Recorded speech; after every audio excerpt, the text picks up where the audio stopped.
要再嘲笑董路解说欧冠睡着打呼噜了。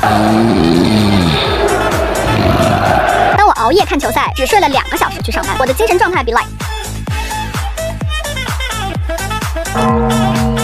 听着确实很搞笑，但残酷的真相是，长期熬夜或者上夜班，不仅会导致人的精神状态不稳定，还会严重影响睡眠质量，对身体造成不可逆的损伤。董路自己事后也说，自己1宿没睡，又赶上凌晨3点45分的比赛，身体不听使唤了，以为白天补个觉就能满血复活，其实不然。更需要注意的是，熬夜等不良的生活习惯可能会加重打呼噜，更甚的是会出现睡眠呼吸暂停，一夜可能反复呼吸暂停几10次。我们身边很多人可能都有熬夜这个习惯，有些是为了娱乐，熬夜打游戏追剧；有些是因为要熬夜工作或者上夜班，白领改 PPT 改到天亮，司机跑夜路跑到腰疼，医护值完大夜脸比墙白。这些人都是睡眠问题的高风险人群，千万不要认为打呼噜是睡得香啊，很有可能是身体在求救。如果实在躲不开熬夜，我们就要想办法提高自己的睡眠质量。最近看到著名世界杯解说员于新淼分享了自己的熬夜解说中场快速恢复精神的秘诀。他说，在球赛中场休息时会带呼吸机小憩一下，可以提升睡眠质量。重视睡眠问题不是小题大做，而是对自己的未来和身体负责。